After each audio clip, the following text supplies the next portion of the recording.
Kejadian pasal 38. Yehuda dan Tamar. Pada waktu itu, Yehuda meninggalkan saudara-saudaranya dan menumpang pada seorang Adulam yang namanya Hira. Di situ Yehuda melihat anak perempuan seorang Kanaan. Nama orang itu ialah Sua. Lalu Yehuda kawin dengan perempuan itu dan menghampirinya. Perempuan itu mengandung, lalu melahirkan seorang anak laki-laki, dan menamai anak itu Er. Sesudah itu perempuan itu mengandung lagi, lalu melahirkan seorang anak laki-laki, dan menamai anak itu Onan. Kemudian perempuan itu melahirkan seorang anak laki-laki sekali lagi, dan menamai anak itu Shela. Yehuda sedang berada di Kesib ketika anak itu dilahirkan. Sesudah itu Yehuda mengambil bagi Er, anak sulungnya, seorang istri yang bernama Tamar. Tetapi Er, anak sulung Yehuda itu, adalah jahat di mata Tuhan. Maka Tuhan membunuh dia. Lalu berkatalah Yehuda kepada Onan, "Hampirilah istri kakakmu itu, kawinlah dengan dia sebagai ganti kakakmu, dan bangkitkanlah keturunan bagi kakakmu." Tetapi Onan tahu bahwa bukan ia yang empunya keturunannya nanti. Sebab itu setiap kali ia menghampiri istri kakaknya itu, ia membiarkan maninya terbuang, supaya ia jangan memberi keturunan kepada kakaknya. Tetapi yang dilakukannya itu adalah jahat di mata Tuhan. Maka Tuhan membunuh dia juga. Lalu berkatalah Yehuda kepada Tamar, menantunya itu, "Tinggallah sebagai janda di rumah ayahmu, sampai anakku Shela itu besar." Sebab pikirnya, jangan-jangan ia mati seperti kedua kakaknya itu. Maka pergilah Tamar dan tinggal di rumah ayahnya. Setelah beberapa lama, matilah anak Sua, istri Yehuda. Habis berkabung pergilah Yehuda ke Timna, kepada orang-orang yang menggunting bulu domba-dombanya, bersama dengan Hira, sahabatnya, orang Adulam itu. Ketika dikabarkan kepada Tamar, "Bapa mertuamu sedang di jalan ke Timna untuk menggunting bulu domba-dombanya," maka ditanggalkannya lah pakaian kejandaannya. Ia bertelekung dan berselubung, lalu pergi duduk di pintu masuk ke Enaim yang di jalan ke Timna, karena dilihatnya bahwa Shela telah menjadi besar, dan dia tidak diberikan juga kepada Shela itu untuk menjadi istrinya.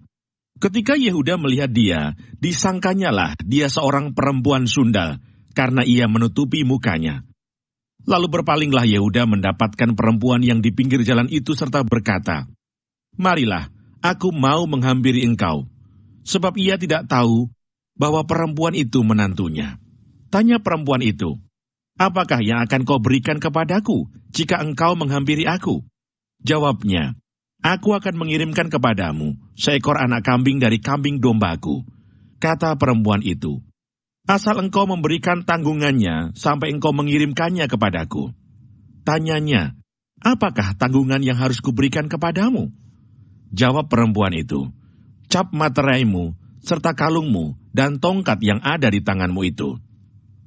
Lalu diberikannya lah semuanya itu kepadanya, maka ia menghampirinya. Perempuan itu mengandung daripadanya. Bangunlah perempuan itu, lalu pergi, ditanggalkannya telekungnya, dan dikenakannya pula pakaian kejandaannya.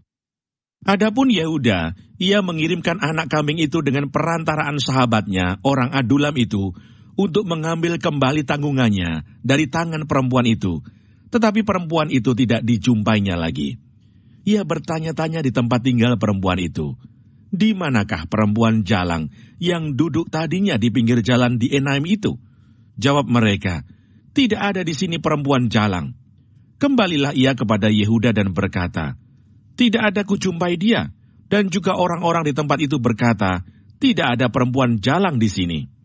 Lalu berkatalah Yehuda, "Biarlah barang-barang itu dipegangnya, supaya kita jangan menjadi buah olok-olok orang. Sungguhlah anak kambing itu telah kukirimkan, tetapi engkau tidak menjumpai perempuan itu." Sesudah kira-kira 3 bulan dikabarkanlah kepada Yehuda, "Tamar menantumu bersundal, bahkan telah mengandung dari persundalannya itu." Lalu kata Yehuda, "Bawalah perempuan itu supaya dibakar." Waktu dibawa, perempuan itu menyuruh orang kepada mertuanya mengatakan, "Dari laki-laki yang empunya barang-barang inilah aku mengandung." Juga dikatakannya, "Periksalah, siapa yang mempunyai cap meterai, serta kalung dan tongkat ini?" Yehuda memeriksa barang-barang itu, lalu berkata, "Bukan aku, tetapi perempuan itulah yang benar, karena memang aku tidak memberikan dia kepada Shelah anakku, dan ia tidak bersetubuh lagi dengan perempuan itu." Pada waktu perempuan itu hendak bersalin, nyatalah ada anak kembar dalam kandungannya. Dan ketika ia bersalin, seorang dari anak itu mengeluarkan tangannya, lalu dipegang oleh bidan, diikatnya dengan benang kirmisi, serta berkata, "Inilah yang lebih dahulu keluar."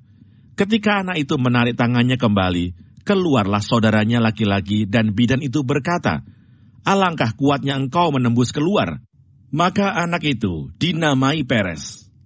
Sesudah itu keluarlah saudaranya laki-laki yang tangannya telah berikat benang kirmisi itu, lalu kepadanya diberi nama Serah.